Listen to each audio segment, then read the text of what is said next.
Saludos mis atrincherados, ¿cómo están? Hoy vamos a hablar un poco de cómics. Antes de empezar, ya saben que no deben olvidar darle like, comentar y compartir los videos si es que estos les gustan. Y claro, suscríbanse, que es gratis y a mí me ayudan muchísimo con eso. También me apoyan bastante viendo completos uno o más de los anuncios comerciales que aparecerán antes, durante o incluso después del video. Y claro, ver el video completo también cuenta. Hace poco publicaron un artículo en el portal Bounding into Comics que protagonizó el legendario escritor de cómics Chuck Dixon, quien es un veterano muy conocido por su trabajo en los títulos de Batman durante los años 90. Su reputación de documentarse a fondo para sus cómics y su constancia en el mercado son prueba de su profesionalidad. El artículo se titulaba Chuck Dixon reprende las afirmaciones de que los X-Men y los cómics siempre han estado despiertos. Dixon dice cosas muy interesantes en esa entrevista, y es que siempre se ha dado por hecho que los X-Men nacieron como una metáfora a la lucha por los derechos civiles en Estados Unidos durante los años 60, y eso no sería verdad. Cuando en la década de los 60 Jack Kirby y Stan Lee crearon a los X-Men, lo hicieron copiando a la Doom Patrol de DC Comics. La Doom Patrol era un equipo de gente con superpoderes, lo cual estaba de moda en ese entonces, que se caracterizaba porque ninguno de sus integrantes quería sus poderes, ya que debido a estos habían sido marginados por la sociedad. ¿No les suena algo conocido ese argumento? Pues para mí claramente describe a los X-Men. Eso no fue todo. Si nos fijamos en lo que hacían las editoriales en esos tiempos, pues el dúo Kirby-Lee copió ese argumento para Marvel. Y es que desde que los cómics existen, entre las editoriales se han plagiado los personajes a diestra y siniestra. Recordemos algunos casos. Namor aparece en 1939, cuando la editorial que en ese momento se llamaba Timely Comics publicó el Marvel Comics número 1, apodado El Hombre Submarino. Era un villano, pero tenía buenos motivos para hacerlo. Atacaba a la humanidad por ser los responsables de la contaminación de los océanos, aunque eso le duró poco y terminó por cambiar de bando. En 1941, la editora National Comics, a quien se le considera algo así como el abuelo de DC, creó a Aquaman, quien en un inicio tenía la capacidad de respirar bajo el agua y comunicarse con las criaturas marinas, gracias a su padre, que era un científico. Sin embargo, con el tiempo, su lore cambiaría hasta volverlo rey de la Atlántida, y pues el parecido entre los dos es sospechoso como mínimo. Al igual que Aquaman, el Capitán América aparece en 1941. A raíz de la guerra que se libraba en ese momento, el personaje se volvió muy popular. Sus creadores fueron Jack Kirby y Joe Simmons. Por desgracia para ellos, los derechos de autor no estaban tan reglamentados como lo están ahora, y como la editorial se llevó todas las ganancias y a ellos no les dieron nada, se fueron a otra casa. Cruzando la calle a la acera de enfrente, como quien dice, se instalaron en DC, creando allí en 1942 a Guardián, quien era similar al Cap, aunque sin poderes y tenía también un escudo.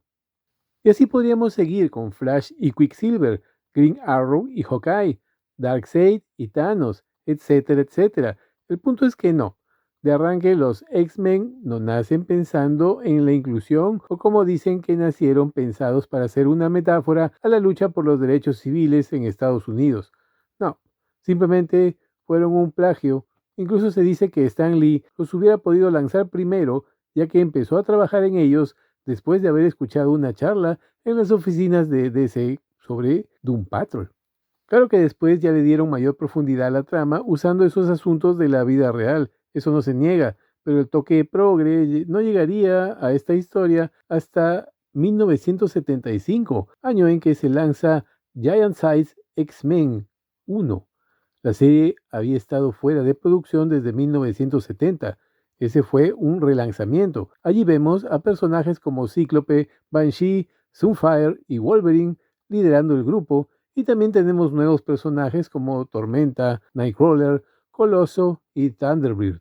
Es allí que las tramas de estos personajes variarían hacia un discurso más inclusivo, en el que veríamos aparecer personajes pertenecientes a minorías o perfiles que ya no serían en su mayoría el estereotipo del varón blanco y anglosajón.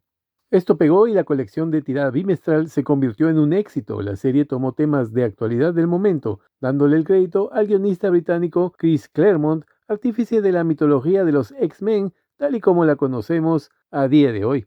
Pero claro, al hablar de inclusión en esos tiempos, nos referimos principalmente a que se tenían personajes rusos, centroeuropeos, africanos, canadienses, irlandeses, etc.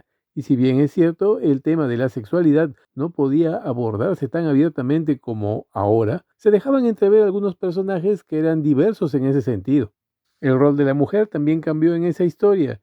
Jean Grey era la telépata del grupo, casi tan poderosa como el mismísimo Profesor X, pero su desarrollo se había limitado a ser la chica del grupo, el interés romántico de Scott Summers, Cíclope para los amigos.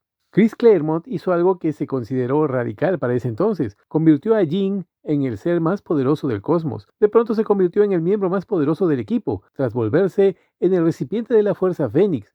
Todo ello se narró en la saga de Fénix Oscura. Sin embargo, Claremont ya había hecho esto en su etapa de Miss Marvel.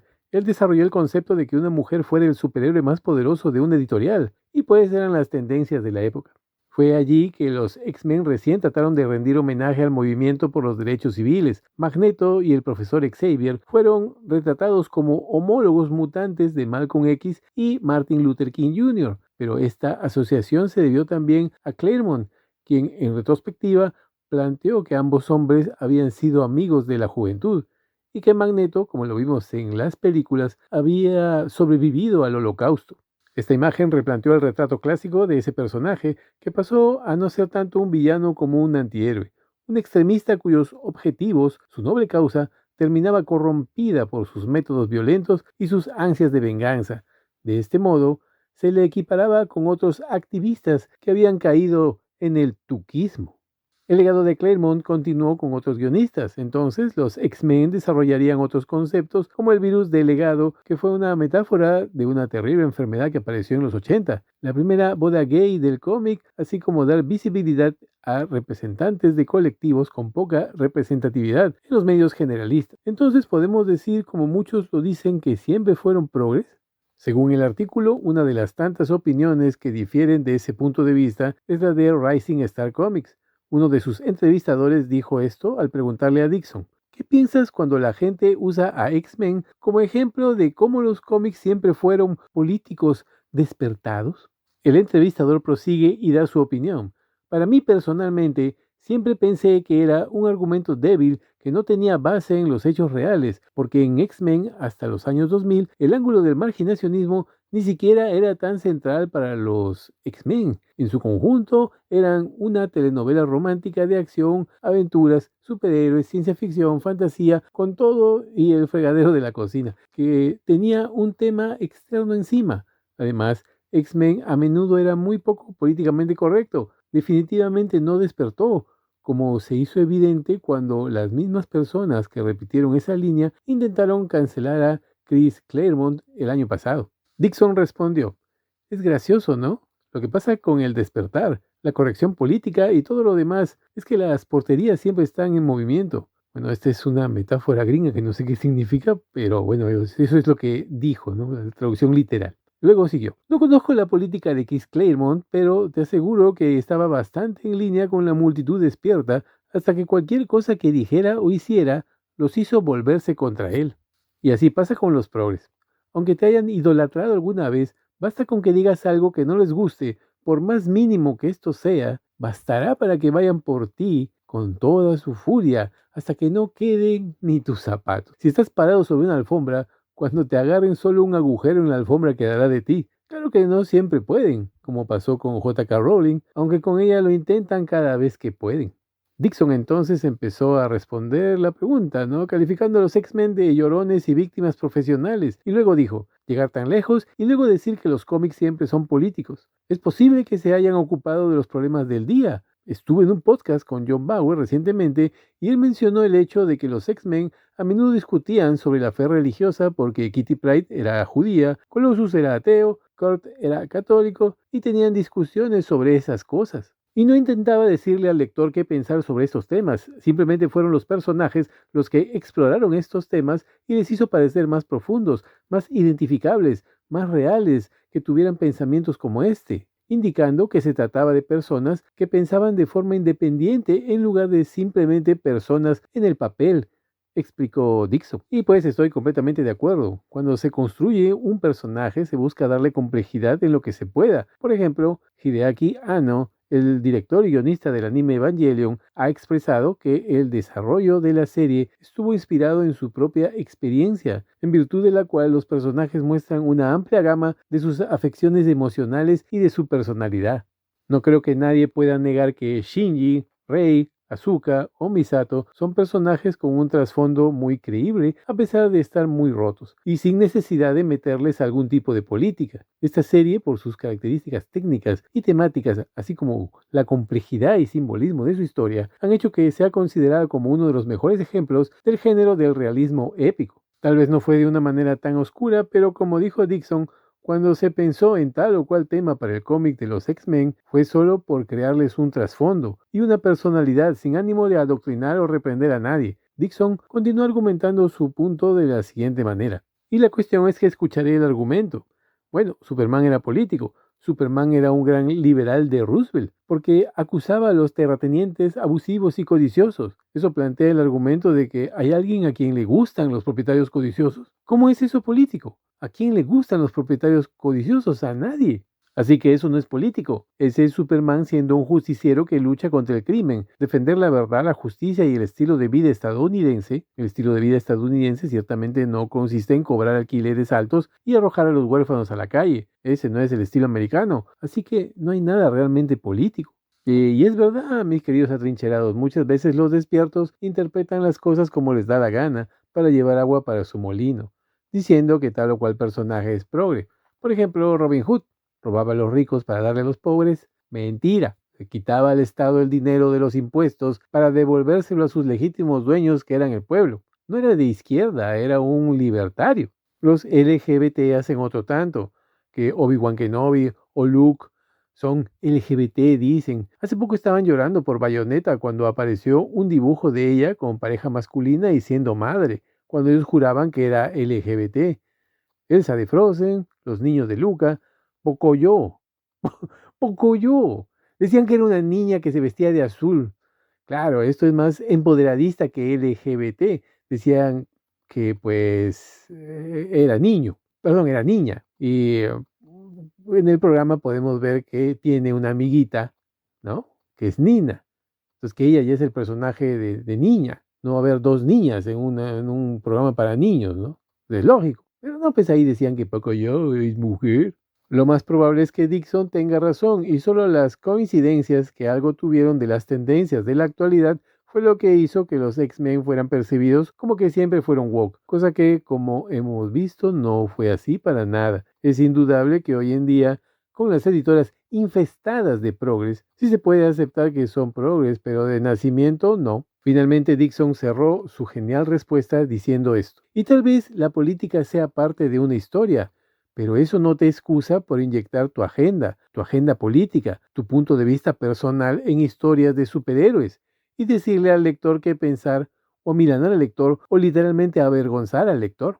Decirles a los lectores que si no están de acuerdo con mi postura política o la postura política que he puesto en boca de Wolverine o Batman, entonces no quiero que lean mis cómics.